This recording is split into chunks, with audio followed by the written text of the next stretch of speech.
Close your eyes and imagine entering a vast hall where nothing moves.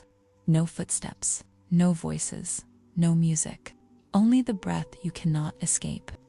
At first it feels unbearable, as if silence itself were pressing against your skin. But if you stay, just stay a little longer, the texture changes. The silence stops being an absence and becomes a presence.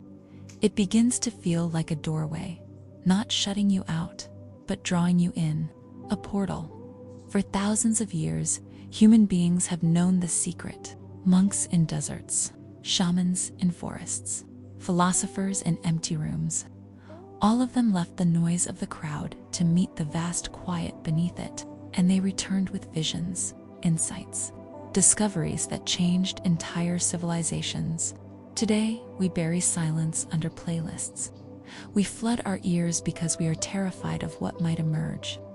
When all noise is stripped away, but silence has not left us, it waits beneath the constant static of modern life. And when you step into it, willingly or not, you discover it is not blankness. It is the beginning of understanding. For most of human history, silence was not rare. Imagine the world before electricity, before engines, before the constant hum of machines, nights broken only by fire, the wind moving through trees, the rhythm of waves striking the shore. People lived surrounded by natural quiet. They learned to read it. They could hear the silence of stars, the silence of deserts, the silence between drumbeats. It shaped their myths, their gods, their fears. We, however, treat silence like a malfunction. Step into an elevator, there is music. Enter a waiting room, the television screams. Sit in a car, the radio fills the gap. Even walking in a park, many cannot bear it. Headphones must cover the void, but silence has not died. It hides beneath the synthetic roar of our age. It waits for those who are brave enough to notice. Neuroscience did not begin with monks. It began with curiosity, and by accident discovered what mystics already knew. At Duke University, researchers tested how environments shaped the brain. They compared noise, music, and silence. The results shocked them. 2 hours of silence per day triggered the growth of new cells in the hippocampus, the region of the brain tied to memory, learning, and emotional balance. Think of that. Silence grows the brain. Noise drains it. Noise scatters neurons into exhaustion. But silence restores, sharpens. Other studies have confirmed silence lowers blood pressure, slows breathing, improves focus, strengthens immunity. In MRI scans, even brief moments of silence increase blood flow to regions linked to empathy and creativity. So when mystics enter caves, when monks sit motionless for hours, when shamans retreat into forests, they are not only practicing poetry, they are sculpting neurology. They are rewiring the mind with silence as their tool. Every tradition carries its own portal of silence. In the Egyptian deserts, early Christians called the Desert Fathers withdrew from society, living in solitude. They spoke no words for years. In Zen monasteries, monks bow to silence before bowing to one another. The absence of sound is honored before the presence of the self. In Native American rites of passage, young men were sent into the wilderness, alone, with no food, no company, no noise. The night's silence was their teacher. Visions arrived not from talking, but from listening to the vast quiet. In Hinduism, Mauna, the vow of silence, is not repression. It is clarity sharpened like a blade. It teaches that words are often wasteful, while silence pierces. Even artists lived this truth. Beethoven, deaf and surrounded by silence, composed symphonies that thundered across the world. Virginia Woolf wrote of needing a room of one's own, not simply for privacy, but for the silence that makes words possible. Silence was never luxury. It was always necessity, a secret curriculum of becoming human. And yet, here we are, the noisiest era in human history. We design devices that flood our lives with sound.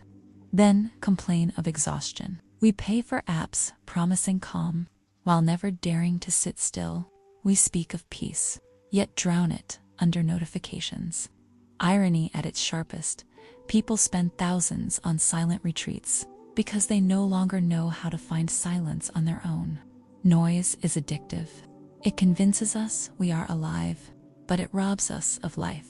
Silence, in contrast, feels like death until you discover it contains the seed of every new birth. Why is silence so terrifying? Because it holds a mirror. Without the cushion of sound, you meet yourself, unedited, unfiltered. Every regret, every longing, every unspoken truth rises in the stillness like smoke curling in an empty room. This is why silence is not passive. It is confrontation.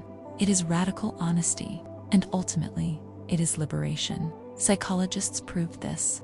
In experiments, many people preferred receiving mild electric shocks rather than sitting alone in silence.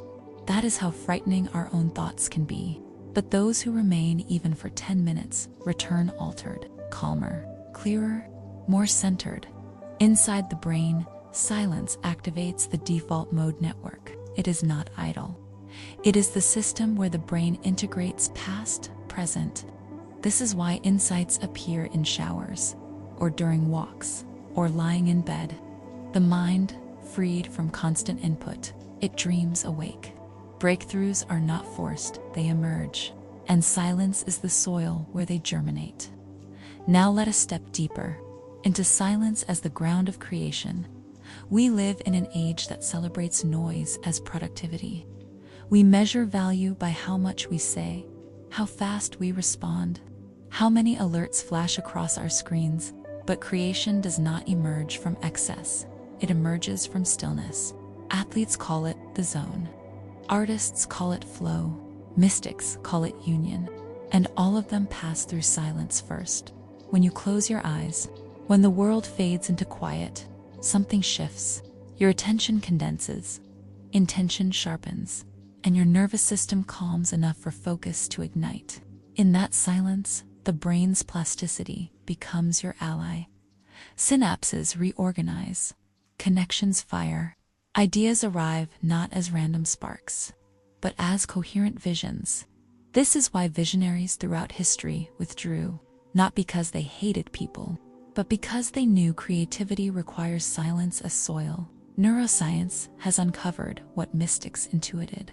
Focused thought combined with emotion reshapes the brain. This is called neuroplasticity. In silence, intention is no longer scattered. It is not diluted by voices, demands, or screens. It is concentrated. It becomes laser. Studies show meditation and silent visualization activate the same regions as physical practice. Athletes who mentally rehearse in silence, measurable performance improvements. Their brains train the body without movement. Musicians who close their eyes and hear the music in silence strengthen auditory and motor pathways before touching an instrument. Silence is not absence of action. It is prelude to mastery. And yet, in popular culture, the law of attraction is mocked. Too mystical, they say, too naive. But strip away the cliches, and what remains is science. Silence is where thought aligns with biology. It is where you quiet the noise of resistance and allow the nervous system to synchronize with your intention. Manifestation is not magic. It is repetition plus emotion plus silence. That is how neural pathways deepen. That is how habits are born. That is how futures are carved. Noise distracts. Silence directs. Sit in silence long enough, and you begin to hear the subtle currents inside. The voices you denied, the truths you postponed, the wisdom you ignored. At first, silence feels like confrontation, but slowly, it becomes recognition. You realize silence has always known you better than the world did. This is why initiations across cultures, it is not punishment, it is meeting the self. Consider the young initiate in the forest. He enters, trembling, terrified by the sounds of night. But as hours pass, the fear dissolves. He begins to hear not danger, but guidance. The silence becomes an ally. By dawn, he is no longer the same. This ancient pattern repeats itself in modern therapy, in meditation retreats. In the practice of simply closing a door and sitting quietly, the silence remains the same, only we have forgotten its language. Let us return to science. MRI scans show silence activates the default mode network, but also silence increases connectivity between the prefrontal cortex and limbic system. That means silence improves emotional regulation. In simple terms, silence helps you not to be ruled by fear. It strengthens the part of you that chooses instead of reacts. 2 minutes of silence can lower cortisol levels faster than relaxing music. 2 hours a day, as shown in research, promotes neurogenesis, the birth of new brain cells. Extended silence increases heart rate variability, a marker of resilience and long-term health. So silence is not spiritual decoration, it is biological medicine. Picture yourself as a traveler, walking through landscapes that are not places. The desert at noon, heat shimmering, no voices, only the hum of air. The deep forest at midnight, every rustle magnified, but underneath a vast quiet older than humankind. The monastery hall at dawn, monks bowing not to sound, but to silence itself. The library, where the silence of books breathes around you.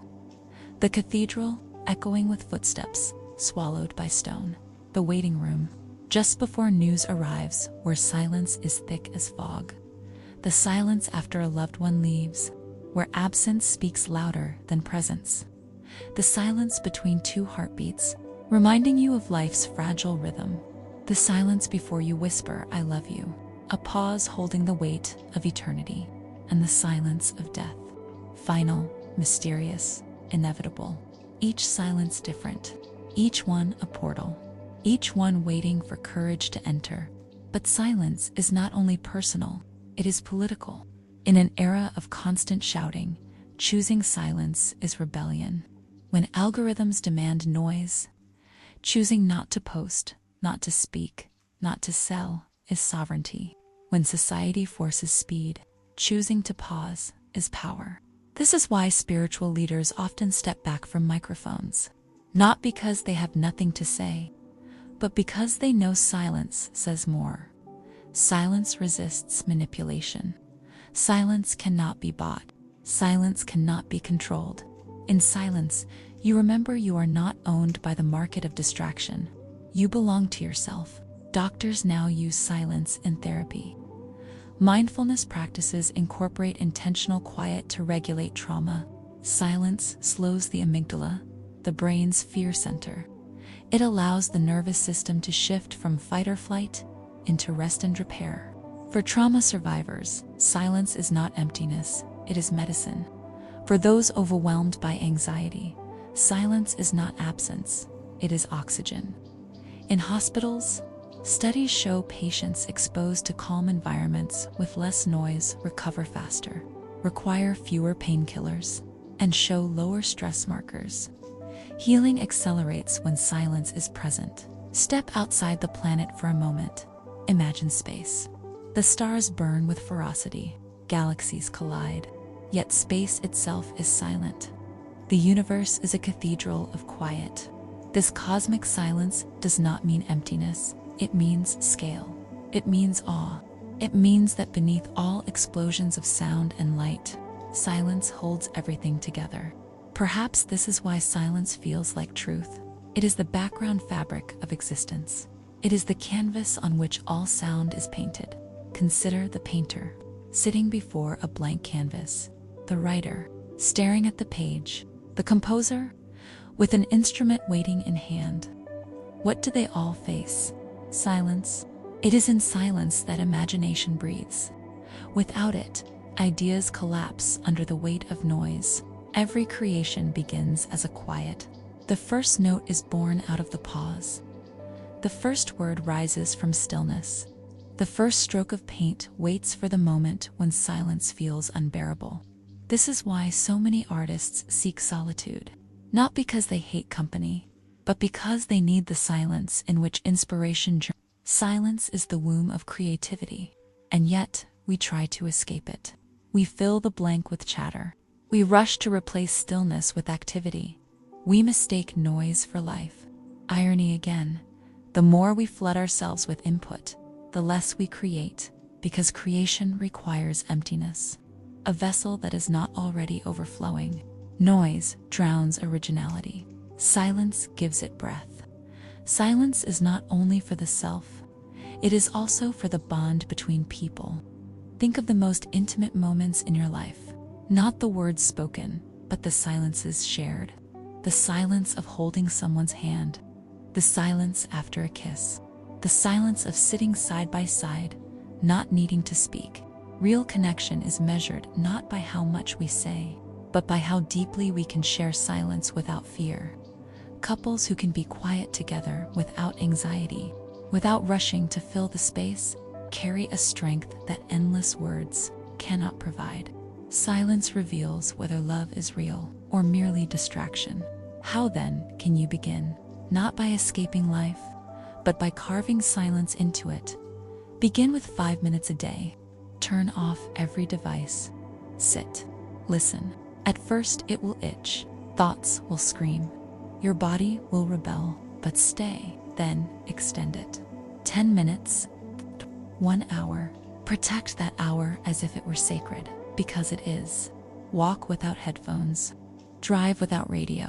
Eat without television. Let silence weave back into the fabric of your days. Be warned, the world will not applaud. Silence threatens the marketplace. It removes you from the rhythm of consumption. Friends will call you strange. Colleagues will call you absent. Society will tempt you back into noise with every ping and buzz. But remember, silence has always been countercultural. It is the rebellion of the soul against distraction, and every seeker, every sage, every artist who shaped history chose it. So the story ends where it began, with you, stepping into a vast hall where nothing moves. At first, it terrifies. But if you stay, if you dare, you discover silence is not blank. It is alive, it is rich, it is calling, and now, the choice is yours. Noise or silence, which transforms. Silence waits for you. Will you walk through?